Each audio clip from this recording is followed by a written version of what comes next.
ఈ హిమాలయాలు కావచ్చు, లేకపోతే ఇతర పర్వత ప్రాంతాలు, చైనా చుట్టూ ఉన్నటువంటి పర్వత ప్రాంతాలు ఎక్కువగా దానికి థ్రెట్ మనం గాదు. మనకది థ్రెట్. కానీ మనం తిరుగుబాటు చేస్తే దెబ్బతింటది గదా! దానికోసం ఇప్పుడు సైనికులు ఉండేటటువంటి ఆ పర్వతాలు ఏవైతే ఉన్నాయో, ఆ గాల్వన్ లోయ ప్రాంతం గావచ్చు, ఇతర ప్రాంతాలు డోక్లాం ఇట్లాంటి ప్రాంతాలన్నిట్లో గూడా ఆహ్, వేగంగా సంచరించడానికి ప్రత్యక్షంగా సైన్యం వాళ్ళోళ్ళు భయపడి చస్తున్నారు.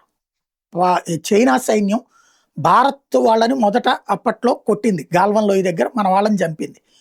ఆ చంపిన దానికి ప్రతీకారంగా ఉట్టి కర్రలతో మనోళ్ళెళ్లి కొట్టి చంపేసినటువంటిది చూసాం. ఆ కర్రలు గూడా తీసేశారు. చివరికి చేత్తో పిసికి చంపి పడేసినటువంటి సంఘటనలు చూసాం. ఆ దెబ్బ ఇప్పటికి గూడా చైనా వాళ్ళకి వణుకు పుట్టిస్తోంది. అందుకనినే రోబో సైన్యం, రోబో డాగ్స్, అలాగే డ్రోన్ ఆయుధాల మీదనే ఎక్కువ దృష్టి పెడుతోంది.